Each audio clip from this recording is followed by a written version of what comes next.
What's going on, everyone? My name is Patrick. And I'm Basha. And welcome to Freshman Finance, the YouTube channel teaching you to harness the power of money so you can build your best life, no matter where you are on your financial journey.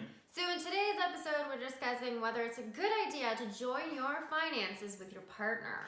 Personally, we don't like it. We've never joined our expenses or merged our accounts at all, and we think it's made our relationship a lot stronger.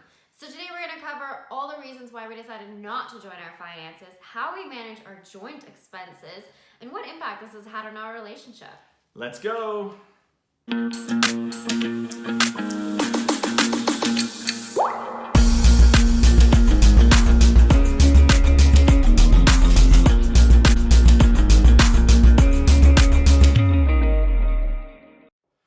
To merge all your accounts or not, that is the question. It's something that we come across a lot. Personally, what we've done is split our finances into three distinct buckets. There's Patrick's bucket, which is basically all of my savings and investments. There's Basha's bucket, which is all of her savings and investments. And then we do have a third account, which is a joint account for all the joint expenses. What we mean by a joint account and joint expenses, it's things like rent, utilities, maybe we go out to dinner once in a while. Groceries. There's expenses for the flat. So let's say we need to buy a blender or something. That's usually stuff that will come out of our joint account. And what happens is every single month, covering all of our expenses, we contribute each 50% of that. We have kept our finances in the sense that we're completely separate. So my income goes into my bank account. Patrick's monthly paycheck goes into his bank account. And anything that we want to do separately or individually comes from our own individual accounts that we pay for out of pocket. And what you don't have to do is split the expenses 50-50 into your joint bank account. You have to figure out what's going to work good for your relationship.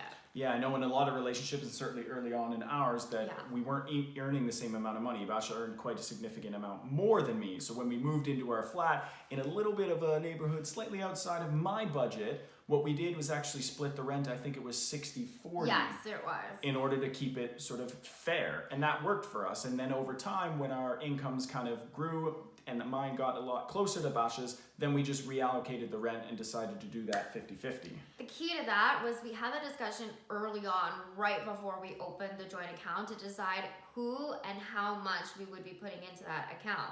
And there was no animosity or ill will, and yes, I was technically paying slightly more of the expenses, but it would have been unfair to you to be like, listen, I want to live in a pricier neighborhood, I want a nicer flat so the rent is higher, and I think that you should take more of your paycheck and pay for my wants. That wasn't fair. That's why I bore the larger brunt of the cost. And at that point in our relationship, it was completely fine. Have that discussion early, make sure there's no resentment from the other party, and it was all good. Yeah. So now we're gonna run through some of the reasons why we decided not to join our bank account. First and foremost, what happens if one person is coming into the relationship with quite a bit of debt? Once you join your bank accounts, that means your income is also gonna start paying down the other person's debt. And for me, that's not fair. First of all, I'm not the one that ranked up the debt, and now I'm paying it down. Also, it doesn't teach the other person in the relationship any good money lessons. What is stopping them from ranking up thousands of dollars of debt again? And guess what? You're gonna be paying it down. Another reason we don't really like to merge accounts is it can create a lot of codependency on one person versus another, especially if there's a large gap in the amount of incomes that they're bringing in. It also, to Basha's point, doesn't teach the other person great money management skills or how to build their own wealth independently, and creates a lot of codependency. And another thing is it creates this false sense of earning more money. So all of a sudden, especially if there's that big gap in income, this one person gets a massive influx into their bank account and they think they have more money.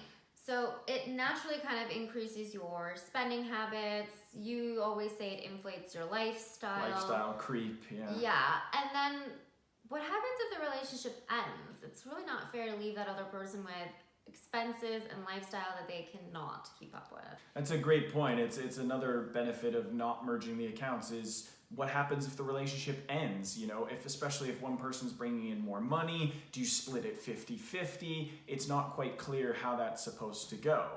The reality is that more than 50% of relationships do come to an end at some point, And a lot of people don't think of that when they have the early on money conversation and they merge all of their accounts.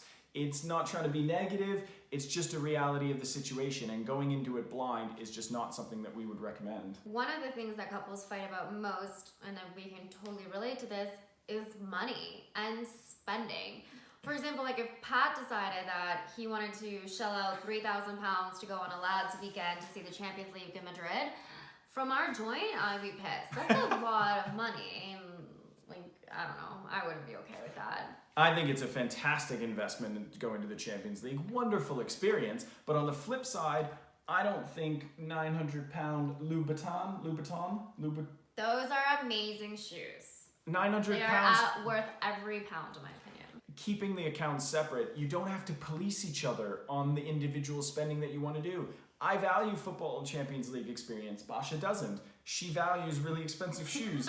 I don't. And that's fine. We just keep the accounts separate so each has the own flexibility and the own independence to spend money on what they love. That's right. Patrick isn't policing my shoe spending, and I might be cringing on his weekends away, but again, it's not coming out of my paycheck. And ultimately, the underlying theme that we keep talking about is it allows each person to learn good money management habits by keeping those accounts separate.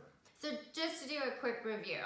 First and foremost, if people have debt in that relationship, it should remain their individual debt and they should learn how to pay it down. Again, money management skills. It's easier if the relationship ends to walk away jointly without it being messy. It also doesn't create codependency on one another. You are managing your own individual accounts, which means that you're going to have to learn how to live off whatever income it is that you have. And finally, what it does is it allows you to go and enjoy spending money on the things that you like. You don't have to police the other person, checking the credit card statements and saying, why are you buying this, that, or the other thing? So for all these reasons, and probably more that we haven't really thought about, we are not going to join our bank account because it's going to lead to messy and arguments that we just don't care to have.